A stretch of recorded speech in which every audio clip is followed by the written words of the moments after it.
Half the price. No choice. He wasn't alone. Not because the harvest failed, because the chain's broken. Every meal has a story, every price tag has a farmer behind it, and most people never ask why. If this story made you think, there are 100 more waiting for you. Most people imagine farming as a simple transaction. A farmer grows food, you buy it, and somewhere in between a truck does the work. The reality is far more complex. An agricultural supply chain is the full journey of a product from the seed to the shelf.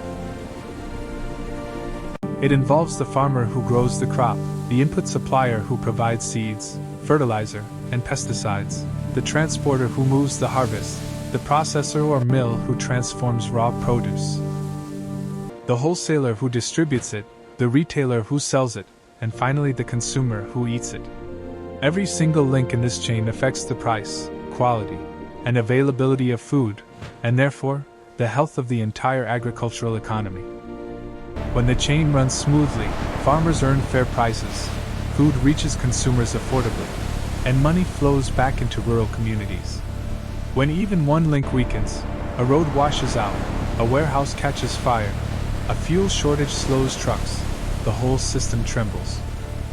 To understand the problem, you have to start where the chain begins, on the farm. A small-scale farmer in rural Punjab wakes before dawn. He has 2 acres of land, a water pump that runs on diesel, and a crop of tomatoes that took 4 months to grow. On paper, the harvest looks good. The tomatoes are ripe, red, and abundant. But here is the problem. He has no cold storage nearby. Tomatoes begin to rot within 48 hours of being picked in summer heat. He has no direct contact with any retailer or processor. He can only sell through the local middleman, the arthia, who will buy the entire load at whatever price he decides, because the farmer has no alternative and no time. The middleman knows this. The price offered is a third of what those same tomatoes will sell for in the city market 2 days later. This is the supply chain working against the farmer. The weakness is not the crop, it is the infrastructure, the information gap, and the power imbalance baked into every transaction.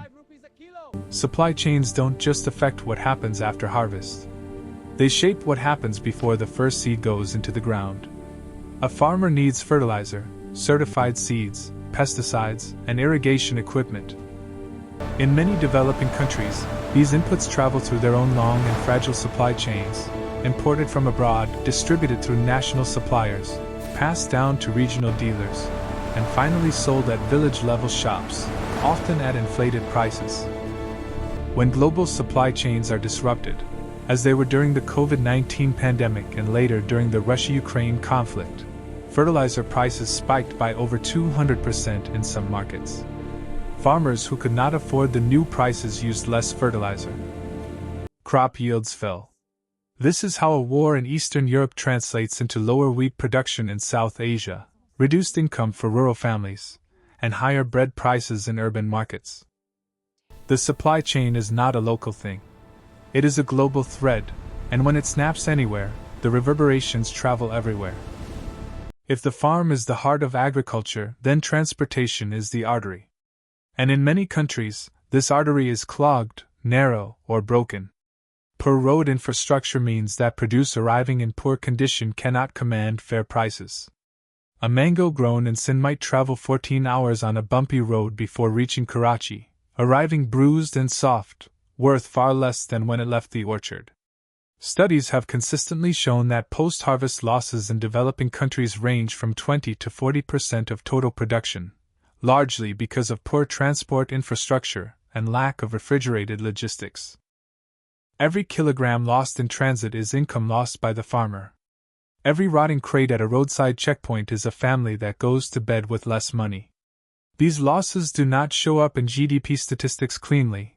They are invisible wounds in the agricultural economy, inflicted not by drought or disease, but by the weakness of the supply chain.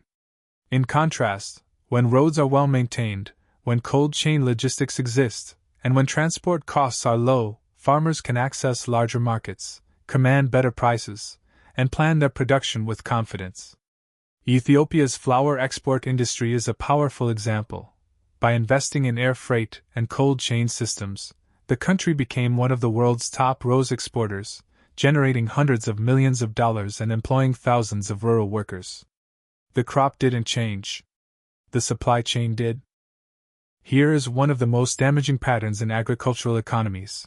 Farmers produce raw commodities and sell them cheaply, while processors and exporters further down the supply chain capture the majority of the value. A cocoa farmer in Ghana grows the beans that go into a chocolate bar sold in London for $3. His share of that $3? Perhaps 4 cents. The rest flows to processors, brand owners, retailers, and logistics companies, almost none of whom are in Ghana. This is not an accident. It is the structural consequence of an underdeveloped supply chain. Without local processing capacity, farmers have no choice but to sell raw. Without cold storage, they cannot hold their product for better prices. Without market information systems, they cannot know what prices exist elsewhere. The supply chain, in this way, becomes an instrument that extracts value from the poorest link, the farmer, and accumulates it at the wealthier end. Agricultural economies that invest in processing infrastructure change this equation. India's dairy cooperative model, led by AMUL, is a defining example. By building a supply chain that included collection centers, chilling facilities, processing plants, and national distribution, the model turned millions of small dairy farmers into participants in a billion-dollar industry, rather than bystanders watching others profit from their milk. One of the deepest wounds in agricultural supply chains is the information gap. Farmers make planting decisions months before harvest without knowing what prices will look like, what the demand will be, or whether a surplus in a neighboring district will crash the market just as they are ready to sell. This information asymmetry gives power to middlemen and takes it away from producers. Mobile technology and digital platforms have begun to change this in remarkable ways. In Kenya, the M-Farm platform allowed smallholder farmers to receive real-time price information via SMS, so they could compare what different buyers were offering before committing to a sale. In India, the ENAM platform connected thousands of local mandis into a national electronic market, allowing farmers to auction their produce to buyers across the country without physically transporting it to each market. One of the deepest wounds in agricultural supply chains is the information gap. Farmers make planting decisions months before harvest without knowing what prices will look like, what the demand will be, or whether a surplus in a neighboring district will crash the market just as they are ready to sell. This information asymmetry gives power to middlemen and takes it away from producers. Mobile technology and digital platforms have begun to change this in remarkable ways.